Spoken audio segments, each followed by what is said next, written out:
elder always had to fight from her brothers and mother, and the closest to you are the one that hurt you the most. So it was very hard to know that the one who were very close to my father are the one who were betraying us or hurting us the most. And then having question about life and its meaning and purpose, but not able to see the answers for the pain and the suffering. So I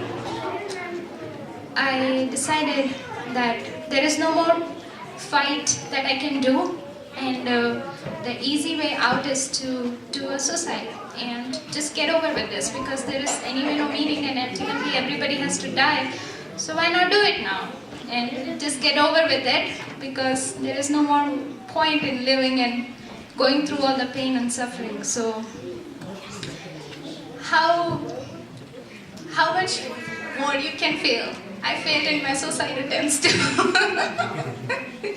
So I know that I'm not a very successful person in anything. So I started to live however I can, and in the meantime, financially was getting better. Things were getting better in terms of family. Things was not as bad as it was before when I was young. But because I was studying, got jobs, things were moving better. But the emptiness and the meaning and the purpose in the life was always haunting me, and wanted to know why the pain and the suffering. So never able to get the answers from all the scripture I read, and all the Vedas and all the books and Gitas, and it doesn't make sense that how a person living in this world can live a life without any pain or without any feeling. You feel pain, you feel suffering. So one person in my workplace was daring enough to ask all of us to go for a Bible study. And I'm not a person who always liked to go to all those places, but that was the time I had nothing to do and I was bored, so I said, okay, I'll go. And free food, who doesn't like that? So went there, and God was waiting for me, always tried to speak to me, but I was always choose not to listen to him and choose to do what I want to do. But that was the time I said, things happened in the past that I could not take it anymore. So I was trying to attempt my third suicide attempt, and I was pretty sure I can do this time. So I gave myself 1 week time, and I'm like, okay, this Sunday I'm gonna give another try. So, and the Friday is the day that somebody asked me to come for a Bible study. I said, I have nothing else to do. I'll just go and have a good meal. And Lord was so amazing that He, the same day, told me that I am your God. If you trust me and if you obey and give me a chance, I will show you who I am. Just taste and see that I am good. And I could not believe that how bad I am as a person.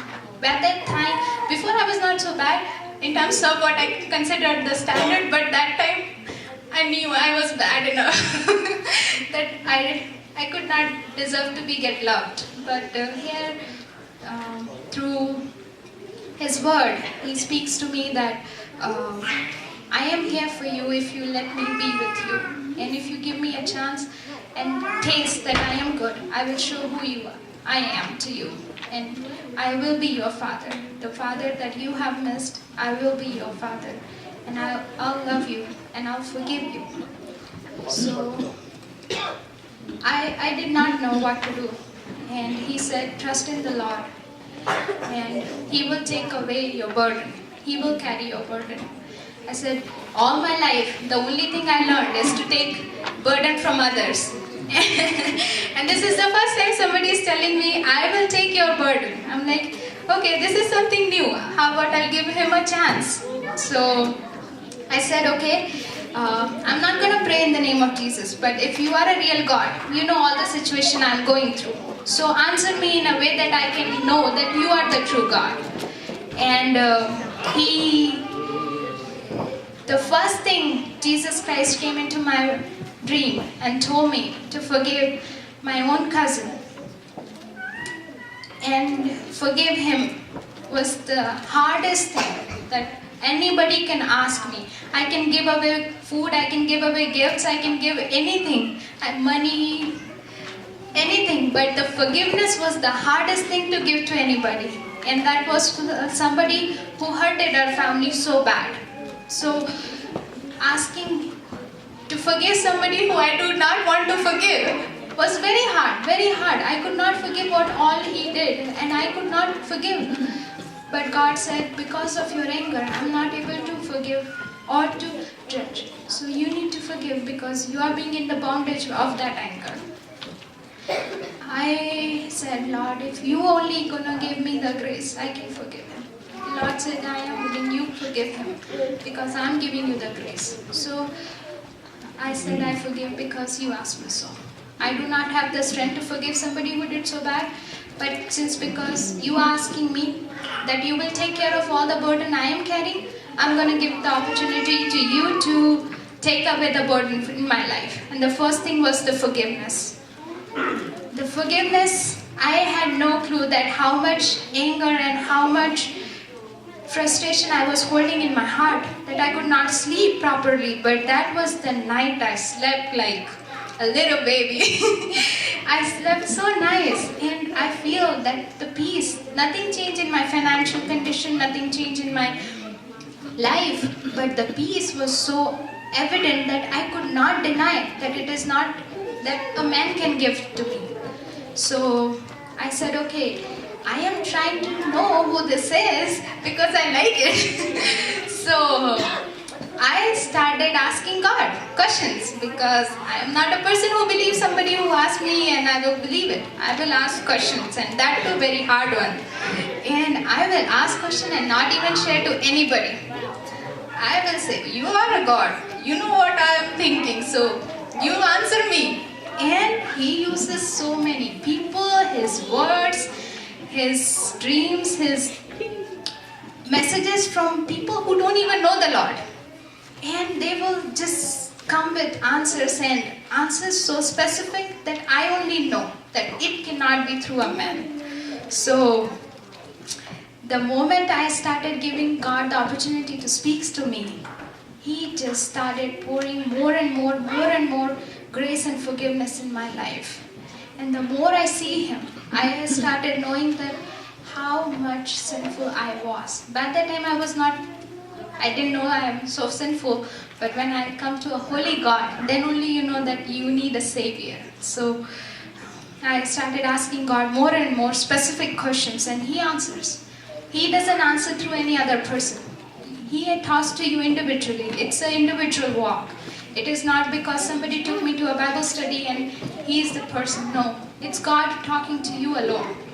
He wants to have an intimate relationship with you because you are his daughter and you are going to be his son. So he wants you to have a relationship with him. It's not about pleasing him. It's about having a relationship with him. And that was something I never heard. Never. I was always trying to please and do best I can.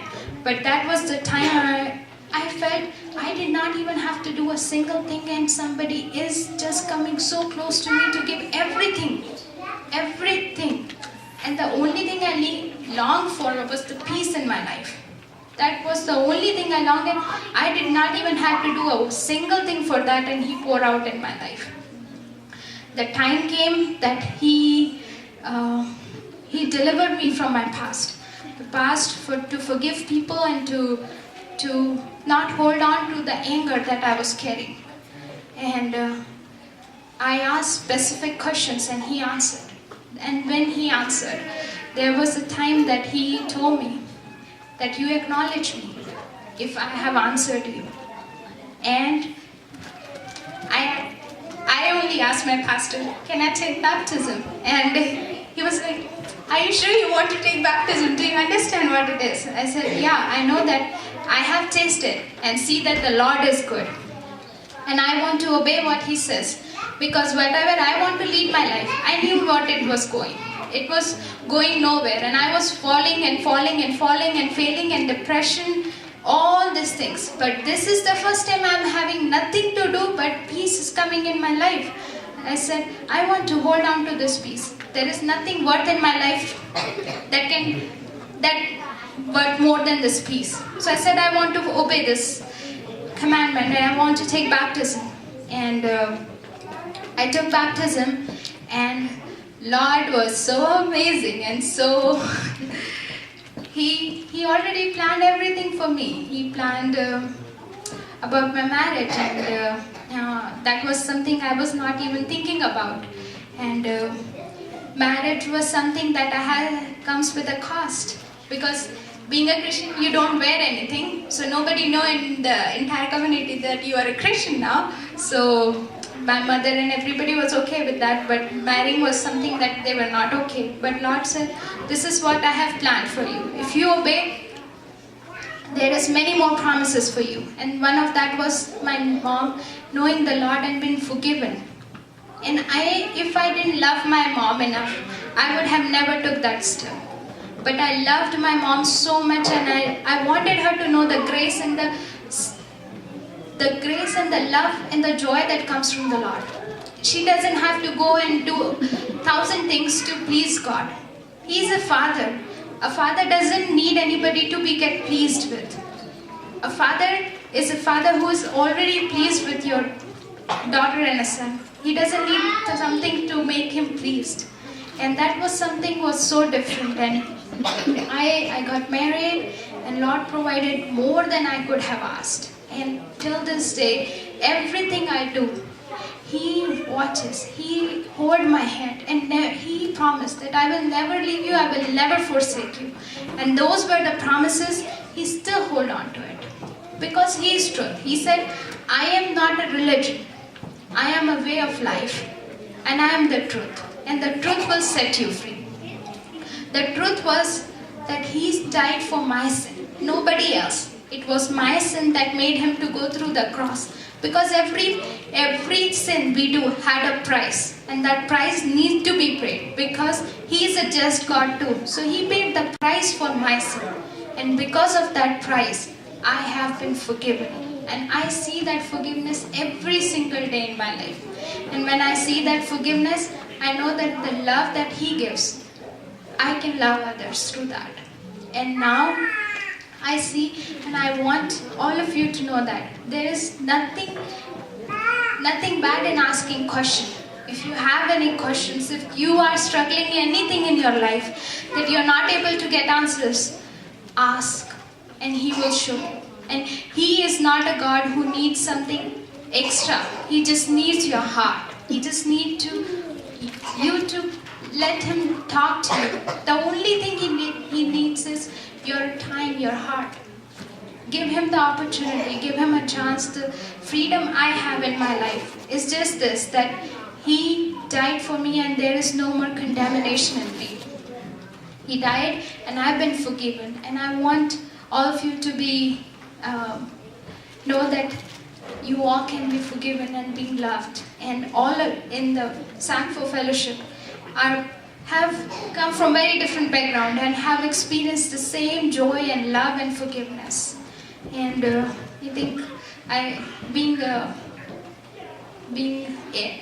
part of a grace and able to being forgiven, I just want all of you to know that there is a loving Father, and who loves you more than you can imagine. Who do not want you to be condemned. There is a price, but He already paid for it. Just accept and know that He is the one who already did it, who already did for you. So I just want to thank Lord for what all He has done in my life, giving me a beautiful family here, and giving a very amazing husband, and very amazing life that I never thought I will able to have it. So I'm very thankful for that, and thank you all for listening and giving me opportunity to share. Thank you.